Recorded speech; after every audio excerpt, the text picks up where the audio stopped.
¿A quién se le ocurrió que el amor debería ser motivo de vergüenza? ¿En qué momento decidimos normalizar la violencia y castigar al amor?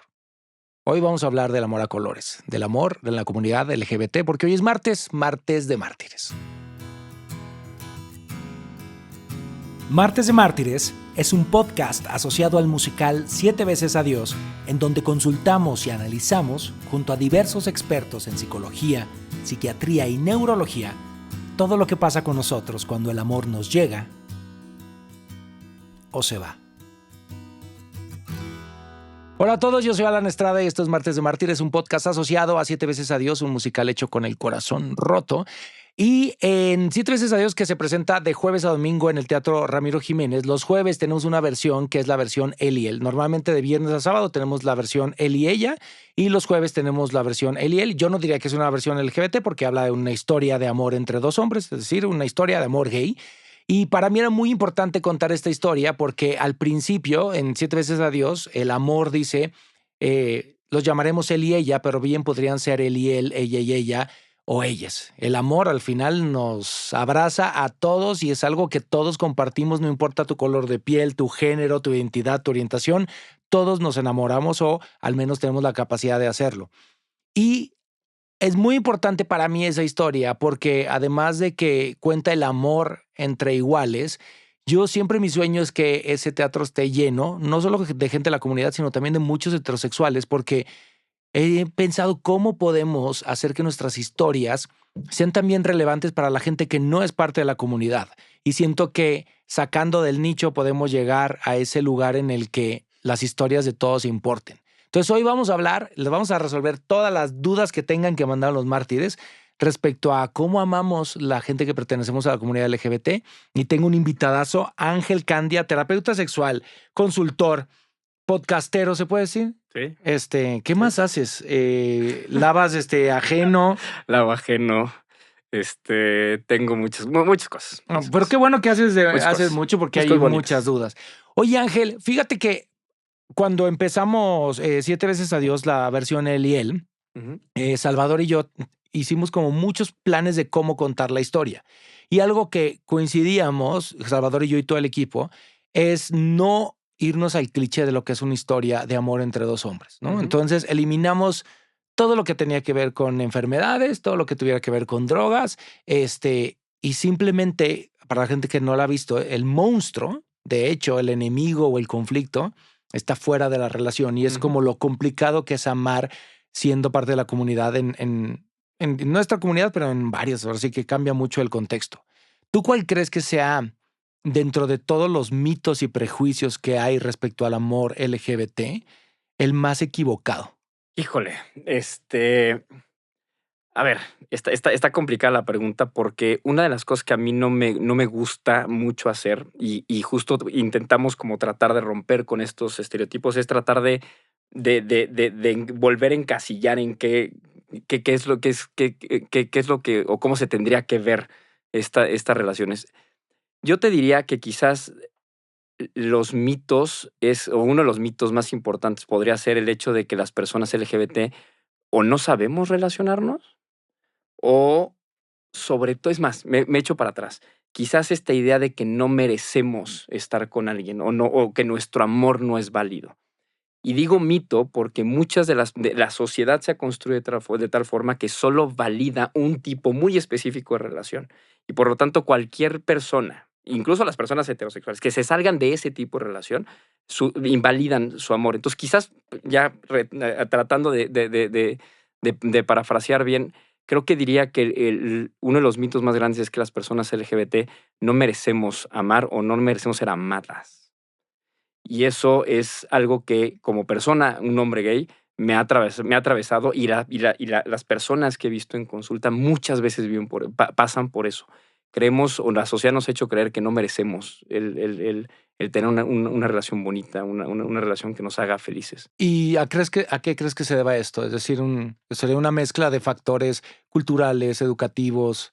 Todo, la sociedad, como te decía, la sociedad está construida con base en acuerdos muy específicos que validan solo un tipo de relación. Entonces, Yo desde chiquito crecí escuchando todo el tiempo y viendo en todas partes que lo que yo sentía estaba mal, que lo que yo buscaba estaba mal. Y ahora sí, si lo asocias a lo que decía hace ratito, además, no solo lo que yo siento está mal, sino que lo que yo siento me va a llevar a un lugar muy específico. Y por ejemplo, en el caso de hombres gays, el hecho de seguramente tendré relaciones tóxicas, consumiré drogas, voy a recibir un diagnóstico de VIH potencialmente. Y si eso lo traslapas a otras vivencias y experiencias de las personas de la diversidad sexual, pues todo tu contexto te está diciendo que lo que sientes, que lo que eres está intrínsecamente mal. Y entonces, pues estás viviendo como esperando el momento en el que, estoy generalizando, gente, ojo con eso, pero estás viviendo como esperando el momento en el que esas profecías se cumplan. Ya.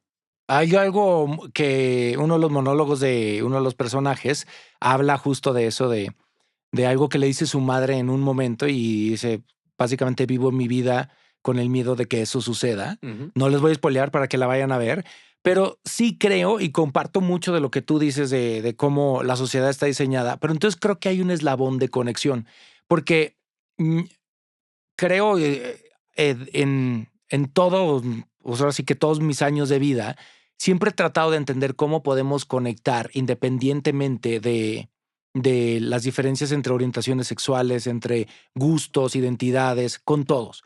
Y creo que si hay algo que podríamos conectar con alguien que a lo mejor no pertenezca a la comunidad LGBT, es justo con personas que se han salido de ese modelo Ujú. que tú dices y que han sido juzgadas, señaladas. Te puedo poner un ejemplo, o sea, una persona, incluyendo en mi familia, por ejemplo, cuando una tía mía se divorció, Ujú. pues prácticamente la sociedad no le permitió rehacer su vida. Y entonces creo que ahí hay un eslabón de conexión con la comunidad, decirle, tú tienes el derecho a hacer tu vida, tú tienes el derecho a rehacer tu vida, a conocer otro güey, aunque te hayas divorciado, no tiene nada de malo, pero hay algo que te dice, no, no, está mal. Si estás divorciada, ya te deberías de quedar sola. Y ahí creo que podríamos como encontrar puntos de encuentro que nos hagan empatizar con el otro, independientemente de seamos parte o no de la comunidad. Para mí acabas de dar el clavo en un concepto que es súper importante. Este, la sociedad como tal y sus acuerdos está diseñada para que le funcione de verdad, y esto sí así de claro, a un tipo de persona muy específica. Y ahorita voy a hablar, por ejemplo, de un hombre blanco, cisgénero, heterosexual y casi europeo y de cierta edad.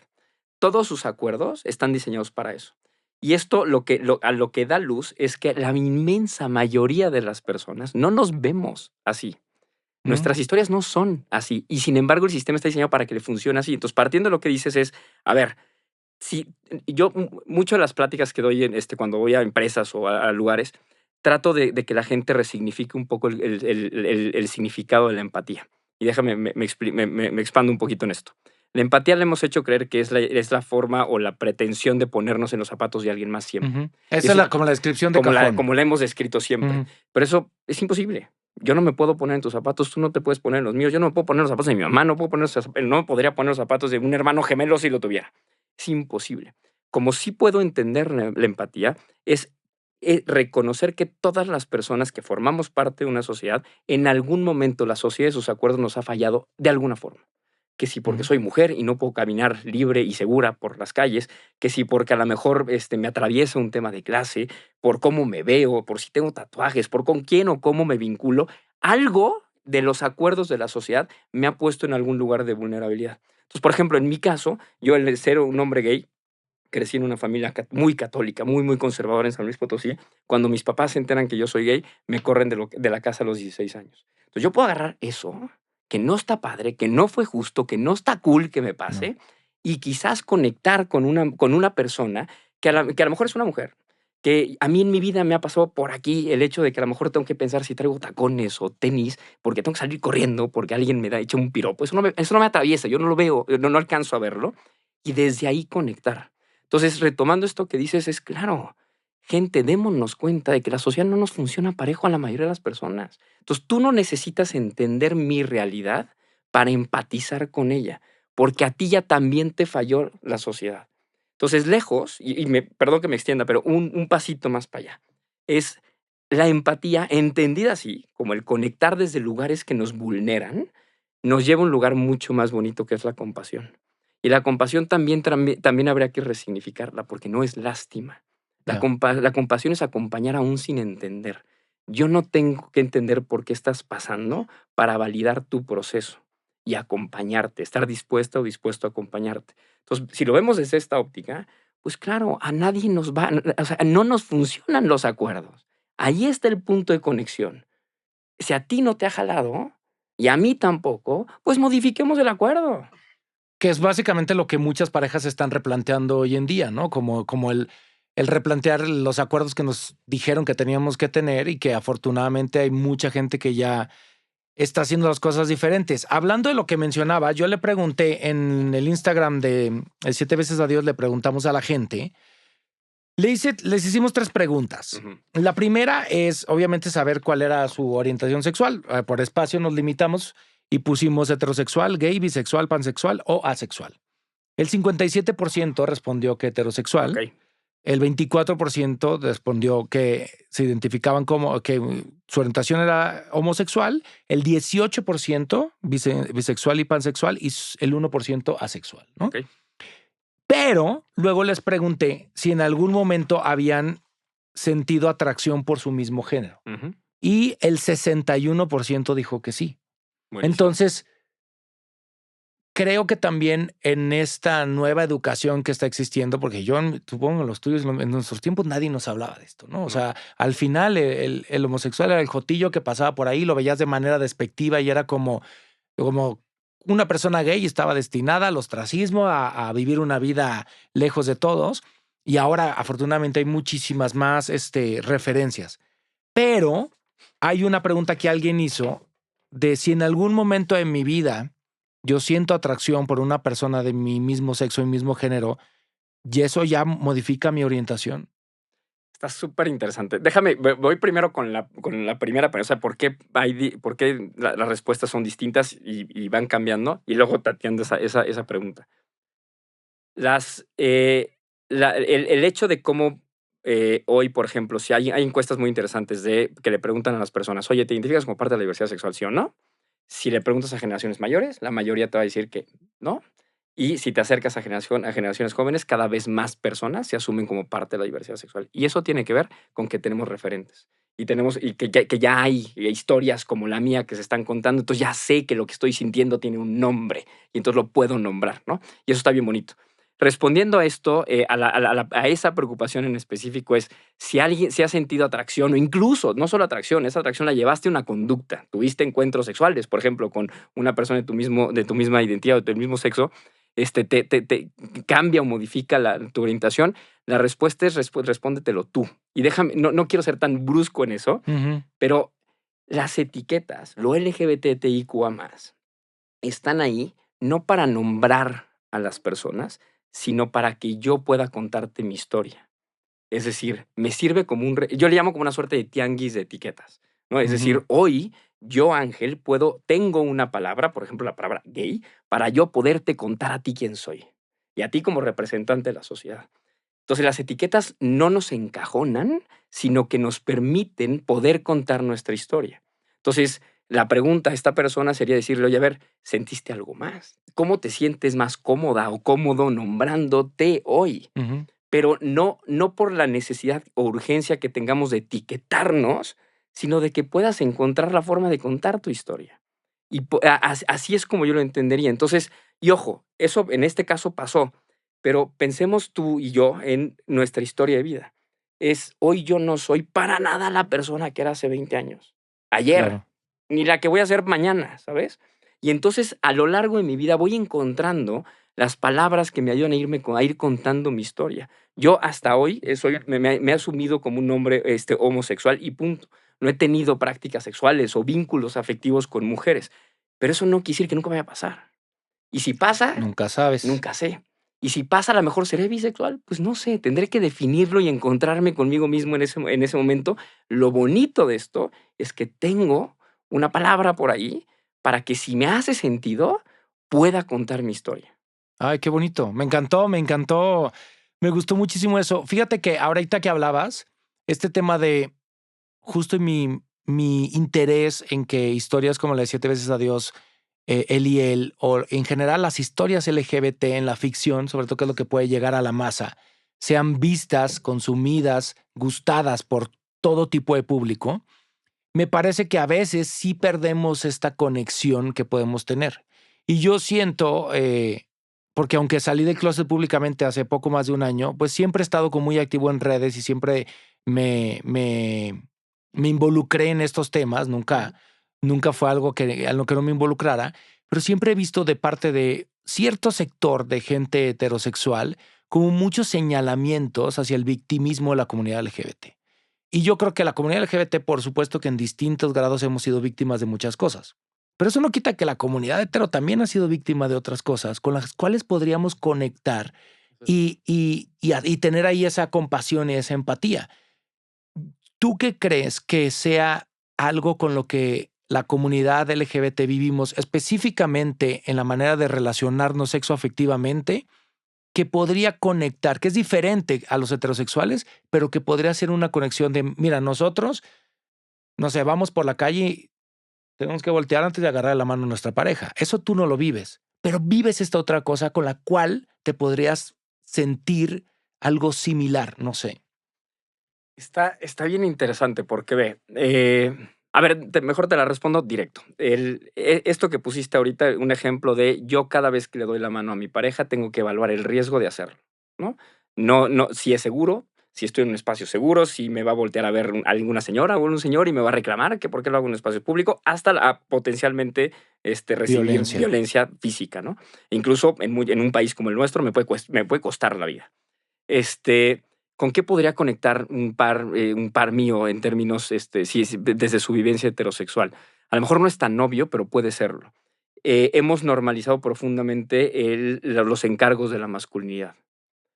Pregúntate tú, cuate, amigo heterosexual, si de verdad está tan padre que todo tu rol y todo lo que tienes que hacer va en función de proveer.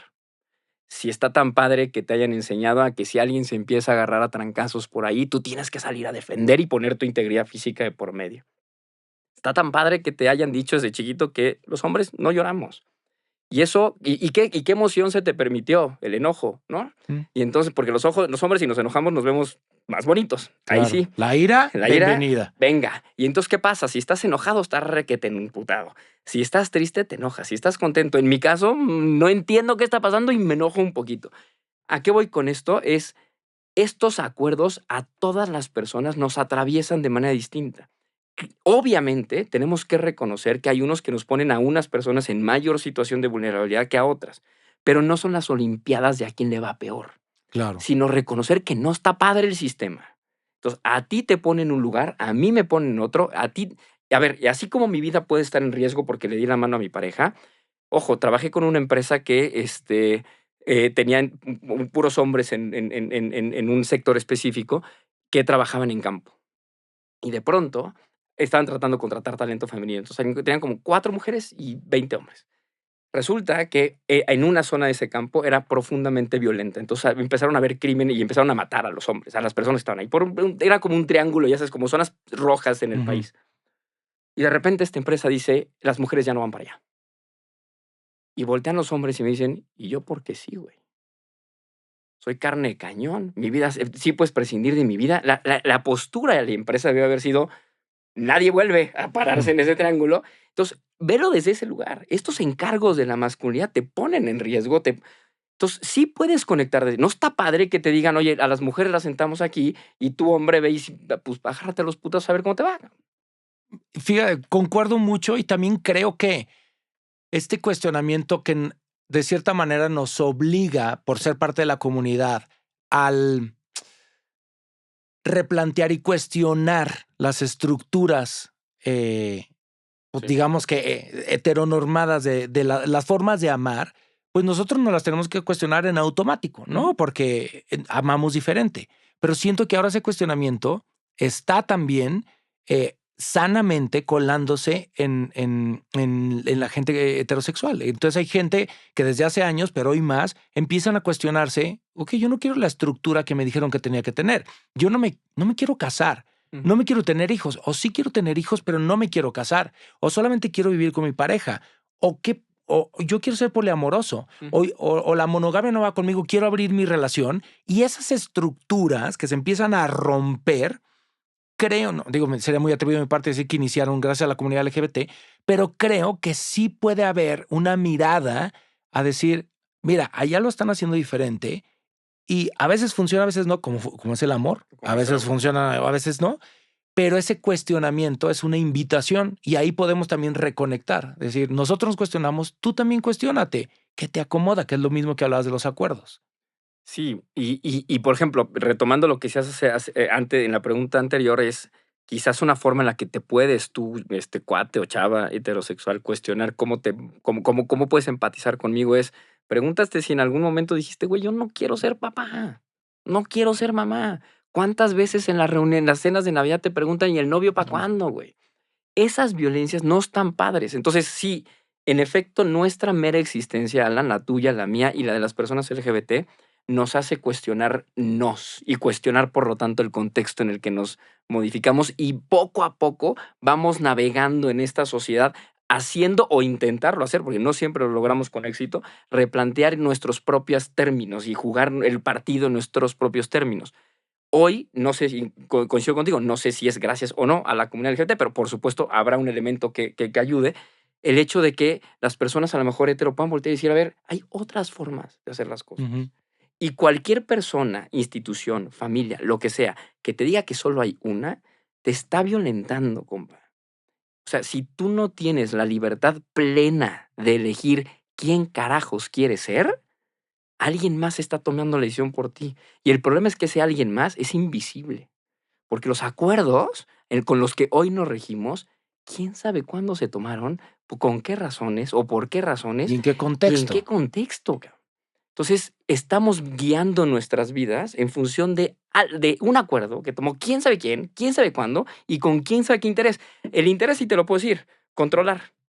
Punto. Eso siempre ha sido la visión Ya. un poquito, controlar, porque una sociedad feliz cuestiona. Oye, Ángel, me gustaría, yo espero que esto lo estén escuchando o viendo mucha gente independientemente de su orientación sexual, pero para aquellos que a lo mejor tienen algunas dudas, me gustaría hacer como un ABC de términos. ¿Cómo tú defines lo que es la diversidad sexual? ¿Quién entra dentro del espectro de la diversidad sexual? Todos y todas. Y esto es bien ¿Incluso los heterosexuales? todas y todos. Y déjame, me voy un paso para atrás. A ver, esta es una visión muy amplia, pero tiene una razón de ser. No hay tantas sexualidades o formas de ser y relacionarse sexoafectivamente, perdón, como personas hay en el mundo. Por lo tanto, todas las personas somos diversas. El acrónimo LGBTIQA+, el más está ahí porque vendrán muchas más que tendremos que nombrar.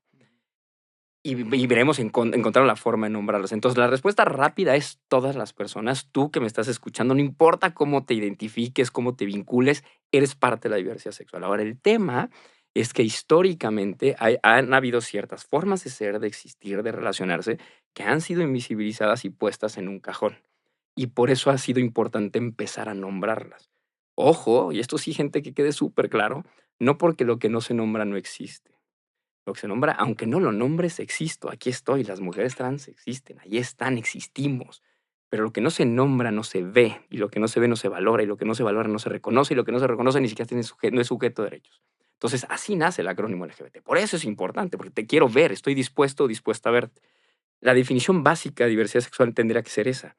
Es las formas diversas en las que se vive y experimenta la sexualidad humana. Y la sexualidad humana entendida no solo como la parte erótica de prácticas sexuales, sino la forma en la que nos vinculamos, la parte reproductiva. Y la parte reproductiva no tiene nada más que ver con traer niños o niñas al mundo. Tengo mascotas, escribo un libro, escribo una obra, trasciendo, dejo huella en la vida de las personas. La parte erótica, la parte identitaria, quién soy, y la parte también se me fue ahorita, es género, vínculos, erotismo y reproductividad. Así, esas 4. Entonces, todo eso es la sexualidad. Entonces, la forma diversa en la que se vive la sexualidad. Llamamos a la diversidad sexual, ahora sí hablando de lo LGBTIQ+, con esta intención de nombrarla para poderla ver. Fascinado con lo que dices, Ángel. todavía me gustaría irme un pasito más para la gente que a lo mejor este diccionario ABC de LGBT no lo conoce. Me sorprende a mí la cantidad de gente que a veces no logra entender la diferencia entre identidad, orientación. ¿Lo puedes explicar un poco para si alguien tiene una duda? Buenísimo. Ya es algo bien bonito, además, porque tiene que ver también con tu propia historia, con la historia de las personas que nos están escuchando, y es aprender a conocerte. Hay 4 conceptos que conocemos como las dimensiones de la sexualidad. El primero tiene que ver con el sexo biológico, que entendámoslo como todas las características sexuales biológicas que se pueden ver a nivel anatómico, cromosomal, genético, etcétera, con las que nacemos las personas. Y a partir de estas características, con la corporalidad con la que nazco, la sociedad, cuando me ve salir, o incluso desde el ultrasonido, me dice, ¿eres macho o hembra? La clasificación biológica, pues, nada, exclusivamente biológica. Lo interesante de esta parte biológica es que es todo menos binaria, gente. Los grupos antiderechos han ido sembrando discursos muy claros que además son muy fáciles de repetir y te dicen, la naturaleza no se equivoca. O eres hombre o eres mujer, ¿no? Eso es lo que dicen siempre. Tienen mucha razón en la primera premisa. La naturaleza no se equivoca. Se equivocan en la segunda parte. La naturaleza no es binaria. Hoy conocemos al menos 126 estados intersexuales. No se hagan bolas, no se preocupen. Lo que importa es saber que hay personas que nacen con características sexuales en cualquiera de estos niveles de ambos espectros, entre el espectro del macho y hembra. Y ojo, es bien importante que quede claro que no estamos hablando de patologías, no estamos hablando de personas enfermas, solo estamos hablando de una condición biológica, como ser pelirrojo o pelirroja. Punto. Un par de estados intersexuales necesitan de alguna intervención quirúrgica para garantizar el buen funcionamiento de vías urinarias. Para de contar, es compatible, la intersexualidad es compatible con la vida. Rápido, para que quede clarísimo, el sexo responde a la pregunta de ¿con qué cuerpo naciste? Punto. Nos vamos a la siguiente, que es orientación sexual. Y esa tiene que ver con la capacidad que tengo de vincularme con las demás personas. ¿Cómo me vinculo? Y nos podemos vincular en 3 niveles básicamente. Sexual, solo sexualmente, afectivamente, solo afectivamente, o en ambas, ¿no? Y eso nos ayuda a nombrar un montonal de formas de vincularnos. La más común, y ojo con mis comillas, es la heterosexualidad. Ya lo hablábamos hace un ratito. Y de ahí pasamos a un montonal de formas. Pasamos hace rato en la encuesta, alguien se nombraba asexual, ¿no? Entonces, la asexualidad es una orientación sexual, es una forma, abraza un montón de formas de vincularnos o la forma en la que se vinculan las personas. La orientación sexual responde a la pregunta de quién te gusta, por simplificarlo. Luego vámonos a la parte identitaria, que es la parte de la construcción social.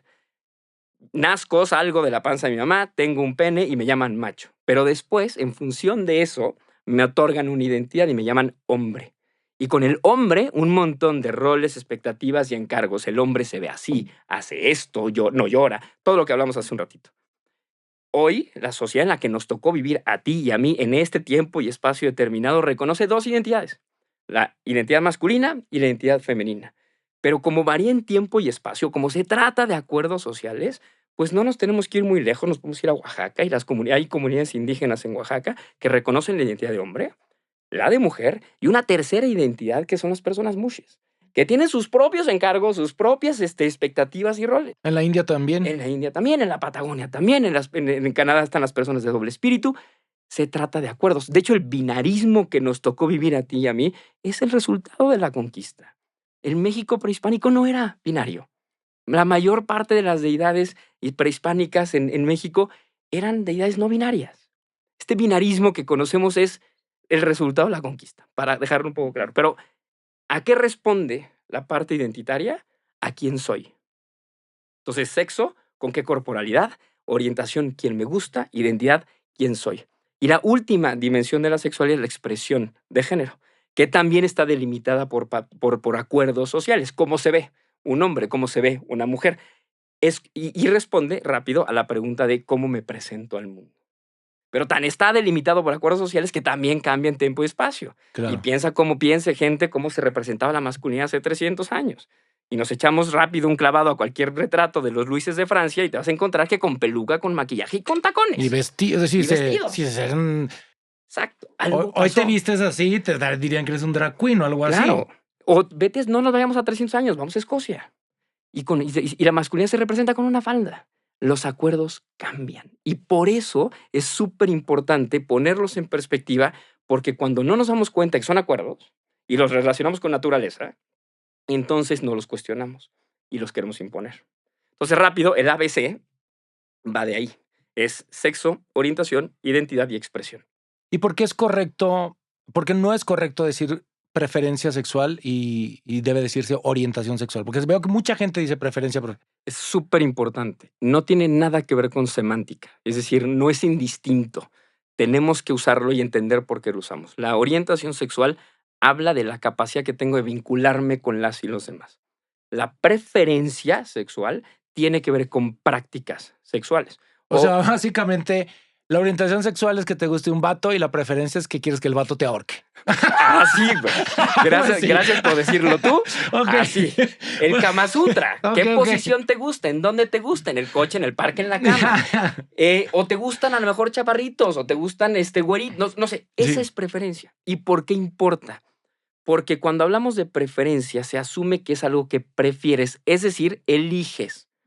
Y cuando eliges algo, entonces puedes cambiar esa elección, porque viene como el resultado de un ejercicio de voluntad. Es súper importante, gente, que quede claro esto, porque hablar de preferencias, usarlo de manera indistinta, abre la puerta a una de las violencias más graves que enfrentamos las personas de la diversidad sexual o las personas LGBTIQ+, que son las mal llamadas terapias de conversión.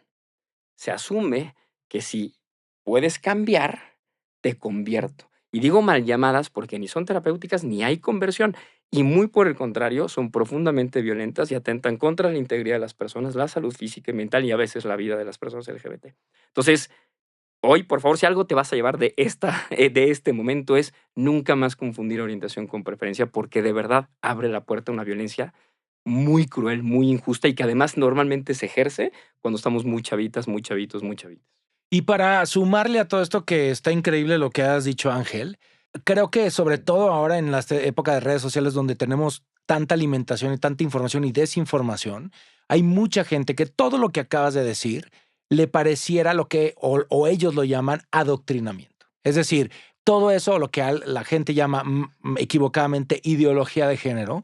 Es decir, ¿cómo podemos argumentar que esto es realmente educación y que es importantísimo que lo sepamos para, para justo, obviamente por muchísimas razones, pero porque a lo mejor alguien en tu familia pertenece a la comunidad, a lo mejor sospechas que tú eres parte de la comunidad o eres parte de la diversidad sexual, para conocerte a ti y para respetar a los demás? ¿Qué le dirías a esa gente que está diciendo, no, Ángel, eso es adoctrinamiento? De entrada diría primero que la ideología de género, te lo juro por mi vida, por más chats y WhatsApps que haya recibido al respecto, no existe. No hay tal cosa, no existe, es una fantasía. Es un discurso que inventaron los grupos antiderechos para generarte miedo a ti.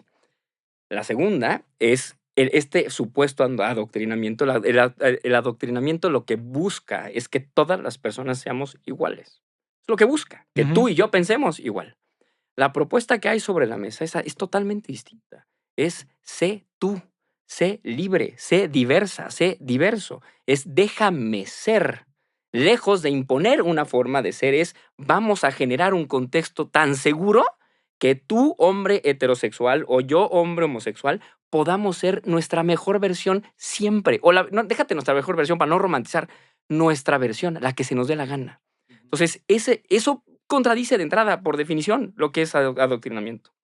Entiendo que si eres papá, mamá de niños, niñas, entiendo que te pueda dar, ojo con mis comillas, miedo que aunque pueda salir gay, ¿no? O ser trans. Y eso parte de que se han articulado mensajes muy bien hechos para para estereotipar y para estigmatizar a la población LGBT, convirtiéndonos en una suerte de enemigos de la sociedad o de la familia. Somos personas tan normales como tú, tan comunes, pues, como tú. Vivimos lo mismo, nos rompen el corazón también, amamos igual. Pasa lo mismo que tú vives y no vamos por la vida queriéndole hacer daño a nadie. Al contrario, lo único que queremos es, déjame ser. Claro. Y ya. Entonces, ese argumento no se sostiene y quiero que lo agarres en perspectiva, o sea, la gente que nos escucha y que nos ve, que lo agarres en perspectiva y que te des cuenta que quien te lo está contando es lo que quiere sembrar miedo. pero aquí estoy y no le he hecho daño a nadie, miedo a nadie. Digo, no he hecho daño a nadie. Pues. Claro, y también entender que ser parte de la diversidad sexual no es tampoco una credencial que te zafa de todas, ¿no? O sea, sigues teniendo las mismas obligaciones, igual Claro. estamos luchando por nuestros derechos, que en algunos países estarán más ganados que otros, pero también siento que hay mucha gente que ha utilizado, porque a ver, ser parte de la diversidad no te hace inmediatamente una persona, una buena persona, ni te va a librar de que alguien cometa algún delito. Es decir, a ver, seguimos siendo parte de la humanidad. No nos define ser homosexuales, pero es parte de nuestra identidad Claro. y abarca muchísimas partes de nuestra vida. Hay una persona aquí que pregunta una cosa muy interesante que dice, ¿por qué la gente normalmente cree que el amor dentro de la diversidad sexual es más complicado? Mira, te voy a parafrasear a ti del evento que nos hiciste favor de acompañarnos hace algunos días. Tú decías que las personas de la diversidad sexual salimos del closet, no cuando nos sentimos seguras de quiénes somos, sino cuando el espacio es seguro para contarte quién soy. Y parafraseando un poquito eso, es las relaciones, por hablar ahorita de relaciones o la experiencia de la vida de de una persona LGBT, se problematiza en su interacción con el contexto. Es decir, mi experiencia no es compleja, te lo prometo que no. Si yo hubiera crecido en una familia que desde chiquita me hubiera dicho, ¿qué te gusta? Y ¡san! Se acabó, no habría habido problema alguno. Me hubiera tenido mis problemas para relacionarme como todas las personas, me hubieran roto el corazón también 20 veces, sí, pero hubiera sido una persona perfectamente común, con los mismos problemas de todo el mundo. La experiencia de la persona LGBT no es problemática. Se problematiza en la interacción con un contexto que le es hostil. Entonces, ojo, eso tiene consecuencias.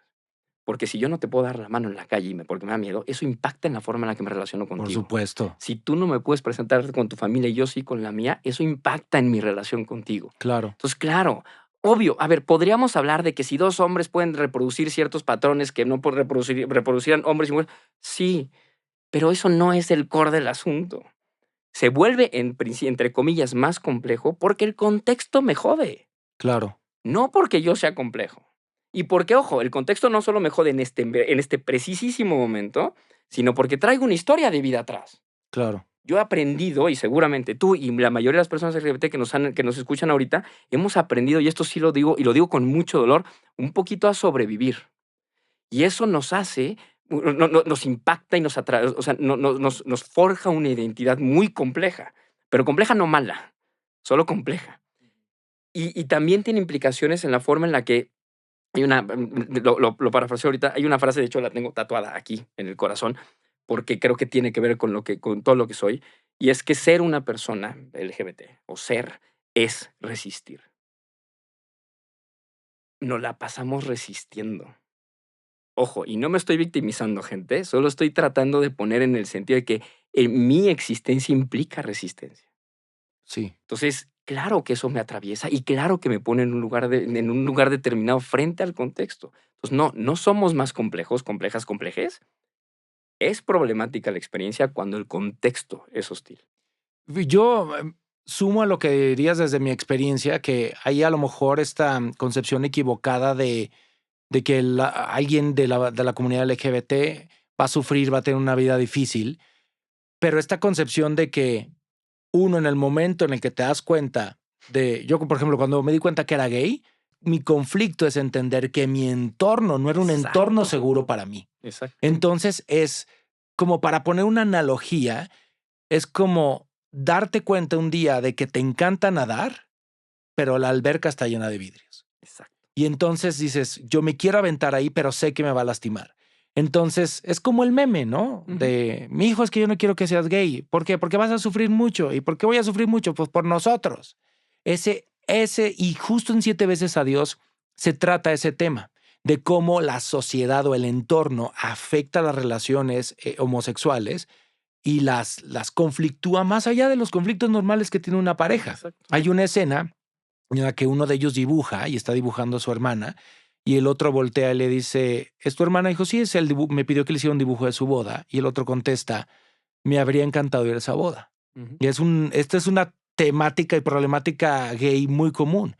Y el otro le contesta, perdón, ya sabes cómo es mi familia. Y el otro responde, y yo no soy tu familia. Exacto. Y es a ese cuestionamiento de cuántas personas no pueden invitar a su novia, a su novia, a su novia a una boda por la familia. Entonces el problema no es que sean pareja, el problema es el entorno. Entonces, ¿cómo, si alguien que nos ve que no es parte de la comunidad, cómo alguien que no es parte de la comunidad puede ayudar a generar un entorno más seguro para sus cercanos? Buenísima la pregunta. Les diría varias cosas. Primero, es súper importante que te revises a ti mismo, a ti misma. ¿Cómo te sientes con respecto a estos temas? Ojo, entiendo que estos temas te pueden resultar ajenos. Vienes de la misma historia de que yo. Nos socializaron en una sociedad homofóbica, transfóbica, lesbofóbica, you name it. Tienes una historia de vida y es válido. Yo sé que no eres una mala persona, ¿no? Pero tienes que revisarte y trabajar en tus propios prejuicios, cuestionarlos y ponerlos en perspectiva. Ese es el primer paso. Porque si no lo haces, nada va a funcionar. Entonces, la primera es trabaja, revísate. ¿Cómo te hace sentir y por qué te hace sentir tan gacho o lo que sea que te haga sentir? ¿Por qué te da comezón? ¿Por qué te da comezón el que yo le dé la mano a mi pareja, el que yo quiera estar con mi pareja y ir a la boda de mis mejores amigos o amigas? Revísate, hazte como una suerte de examen personal y busca la información, porque ahí está, la información, un googlazo rapidísimo, ahí está, te va a llegar. Pero para que te la integres tienes que revisarte. Y el segundo es, ¿cómo puedo, una vez que yo asumo una postura, es decir, ya revisé y voy a empezar a trabajar, porque no pasa en automático, no me despierto al día siguiente y digo, ya, resulté que trabajé todo, no. Pero ¿cómo puedo empezar una vez que decido asumir una postura? Pues empiezas a reconocerte algo que nos cuesta mucho trabajo, que es reconocerte importante. Si tú no haces algo, nadie más lo va a hacer. ¿Cómo puedes asegurarte de que yo, como una persona LGBT, sé que tú eres una persona que está trabajando en su propio proceso, pero que quiere ser una persona segura? Dímelo. Dímelo. Ponte un pin. Pon tu bandera. Habla con lenguaje inclusivo y no nos vayamos al todo si quieres, pero el lenguaje te sirve para presentarte. No te rías de los chistes homofóbicos, no digas puto en los estadios. Conviértete de facto, en las acciones, en una persona segura. Yo, por ejemplo, siempre desdoblo el lenguaje, siempre hablo de hola, todas, todos y todes. El todes a mí no me es útil, pero yo sí reconozco que el todes no es útil. Es un instrumento para sobrevivir incluso para un grupo poblacional importantísimo. Tú y yo, Alan, crecimos con el privilegio de ser nombrados por el lenguaje. Cuando yo quiero contar mi historia, ahí está. Entonces, por ejemplo, yo hablo todas, todos y todes porque espero que si hay una persona aquí que me escuche, entienda que yo soy una persona segura para esa persona. Entonces, estás en la oficina, pon tu banderita, güey. Habla, no te rías de los chistes, genera conversaciones, pregúntale a las personas cómo están. Y una cosa súper importante es, tenemos que entender, todas las personas, que lo LGBT te es profundamente personal. No es algo que te resulte ajeno. No te estoy viniendo a proponer que empatices con la persona del supermercado, con la que nunca te has cruzado. Te estoy pidiendo que empatices y que quieras a alguien a quien ya quieres. Es decir, es alguien que tienes cerca. Y ojo, si no sabes que ese alguien está cerca de ti, tienes que empezar a revisar por qué. Porque no eres esa persona segura que hoy necesita. Entonces, son acciones muy chiquitas, es asumir posturas, es reconocerte importante, porque si le dejas la chamba a alguien más, güey, olvídate, Sí. no lo van a hacer. Fíjate que está increíble lo que dijiste y hay una escena de esta serie de Netflix que se llama Heartstopper que a mí me habría encantado tener una serie así cuando yo era adolescente, que cuando uno de los personajes sale del closet con su mamá, que es aparte esta actrizaza Olivia Colman, él le dice, mamá, me gustan los niños y las niñas. Y ella llora y la respuesta que le da a ella es, perdóname si en el pasado no te hice sentir seguro para que me lo contaras antes. Y dije, qué bonita acción. Y yo creo que también algo que yo le diría a la gente es que si ustedes sospechan que alguien en su trabajo, en su familia, en su círculo, puede pertenecer a la diversidad sexual, así como la analogía de la alberca que tiene cristales, no la avienten. Es muy violento sacar a alguien del closet. Incluso no la confronten. Yo hasta diría, no sé si no le pregunten. No, pronto. Hagan ustedes, denle el ejemplo de que son un lugar seguro para que esa persona llegue y se los cuente. Pero la labor es tuya. Como usando la analogía de la alberca, tú quita los cristales de la alberca para que la Claro. otra persona vea que es seguro aventarse. No le digas, no te va a hacer daño, no te va a cortar, vas. No, es muy violento. Y si alguien tiene el enorme acto de amor, porque yo sí creo que la mayoría de las veces salir del closet es un acto de amor, Totalmente. que si alguien llega con ustedes y les cuenta su orientación sexual, su identidad, lo que sea, que se los cuente, nunca le digan, ay, ya sabía. No, al contrario, agradezcan que esa Ujú. persona ha sentido que ustedes son un lugar seguro para contárselo, abrácenlo y ya, sigue la vida. Y ahora se abren otras puertas, se abren otros panoramas. Totalmente. La gente, fíjate que a veces a los mártires les dan mucho miedo hacer preguntas respecto a los temas LGBT, pero me llamó la atención aquí una y probablemente ya para ir cerrando podríamos hablar un poco también de la homofobia interiorizada. Buenísimo. Hay un chico aquí que dice, llevo años sintiendo una enorme culpa por amar a otro hombre, me imposibilita. Y al final, pues el problema no es su orientación, quiero yo pensar, sino cómo tú como persona de la comunidad o dentro de la diversidad, qué puedes hacer o qué herramientas podemos recurrir para justo luchar con esos fantasmitas con los que crecimos y que nos metieron en la cabeza todo el tiempo. Hay una frase que una colega dice mucho, hablando no tanto de temas como de LGBT-fobia, sino de machismo, pero Ujú. hablemos como de sistemas de opresión, ¿no? El Ya. clasismo, el racismo, el machismo, que dice que el machismo no se lleva entre las patas con lo que naciste, sino en la cabeza. Y lo mismo pasa con la homofobia, pasa con la transfobia, con todos estos mecanismos, con estas fobias, llamémosle fobias. Y es que si a ti y a mí nos socializaron, crecimos en una sociedad machista, misógina, clasista, racista, homofóbica, etcétera, pues lo más seguro es que aunque seas gay, traigas esas ideas. Y es la mayor parte de mi consulta es hombres o mujeres o personas de la diversidad sexual que me dicen, no estoy contenta con lo que soy. Y es que es bien interesante verlo porque es un fenómeno que tiene que ver con la capacidad que tiene la sociedad de hacer que te creas sus ideas.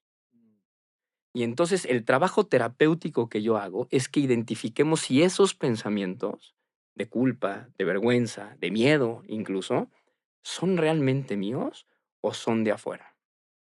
El problema es que no es tan fácil identificarlos, porque forman parte de nuestra identidad.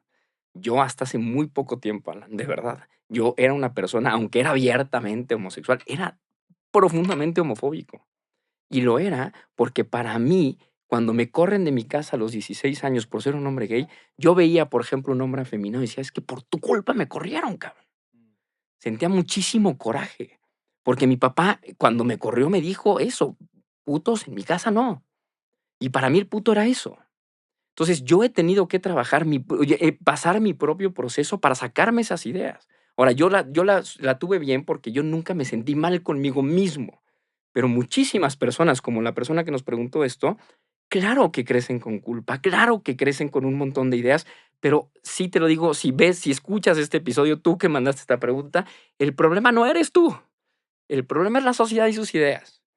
Hay que sacarlas, hay que dividirlo, pero es un trabajo largo. Sí, pero sí te toca a ti hacer la chamba. Hay que Es hacer la decir, chamba. está difícil esperar que todo el mundo cambie. Yo creo que sí vamos cambiando poco a poco, sí van evolucionando las cosas. Desafortunadamente también hay situaciones y ya hemos visto casos en los que las cosas van para atrás un poco, pero sí creo que vamos avanzando. Me gustaría para cerrar, Ángel, uno, que le dijeras a la gente dónde te puede encontrar, Ujú. pero sobre todo que obviamente pues no le vas a dar terapia a toda la gente que nos ve, pero sobre todo si alguien sigue teniendo dudas, sigue teniendo preguntas respecto a lo que sea relacionado a este tema, ¿qué le aconsejarías? Me encuentras en Instagram, que es donde tengo más presencia, es @angelcandia. Así de fácil. Facilísimo. Escríbanme, siempre contesto. Me puedo tardar un poquito, pero siempre contesto. Y si yo no puedo cacharte en el espacio terapéutico, me voy a encargar de que alguien te cache. Entonces ahí tenemos una red muy Buenísimo. padrísimo. Estos temas, normalmente lo que sí me gustaría es más dejarlo muy claro, es para hablar de diversidad sexual, para hablar de estos temas de sexualidad humana que nos atraviesan, creo que sí es importante que vayas con personas que entiendan este pedo. ¿no? O sea, no basta con ser psicólogo, psicóloga para entender, hay que o estudiarlo o vivirlo, ¿no? Entonces es importante porque si no hay una curva de aprendizaje en el espacio terapéutico, que ¿para qué te cuento? Entonces acércate a personas que sí sepan de esto. Les recomiendo, hay un grupo en Facebook que se llama Sexólogues, con X, Sexólogues, en Facebook, que ahí hay un montón de sexólogas, sexólogos y sexólogos en todo el país. Pues es un directorio de sexólogos que donde puedes encontrar. Y si no, avísame y yo te canalizo pues con alguien. Y como sé que estamos cerrando, me gustaría nada más agradecerte de verdad el espacio y recordarle un poquito a la gente que nos escucha, tanto hetero como de la diversidad. Es más, no, y aquí, perdón, le voy a hablar más a la gente de la diversidad sexual, pero que nos escuchen las personas heterosexuales. Y lo haces tú con la obra y lo haces tú con tu testimonio y espero hacerlo yo un poquito con el mío. Y es que tenemos que resignificar nuestra experiencia. Ya viene siendo hora de que la gente, de que la sociedad, de que yo entienda que mi historia también es bonita.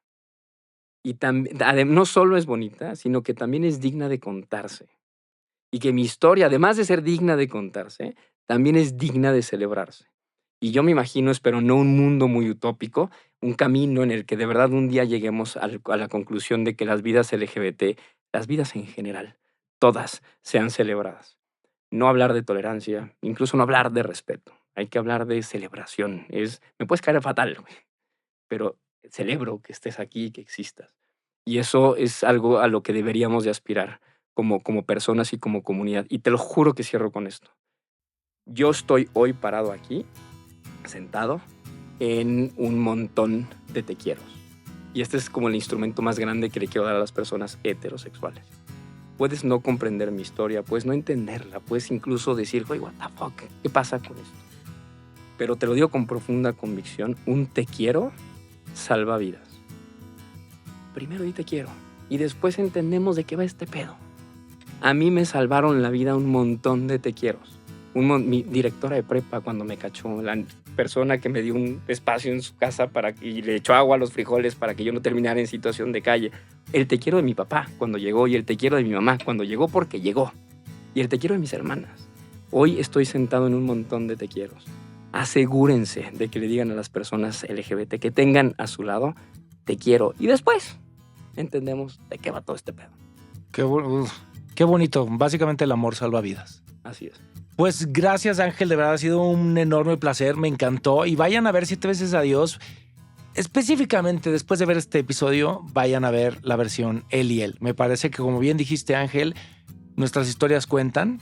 Yo creo que el amor entre iguales no es tan diferente como creemos. Y hay mucha gente, tenemos muchos testimonios de gente que ha ido al teatro a ver 7 veces a Dios, versión Él y Él, que no te voy a decir que todo cambia de un día, pero se les abre otro panorama.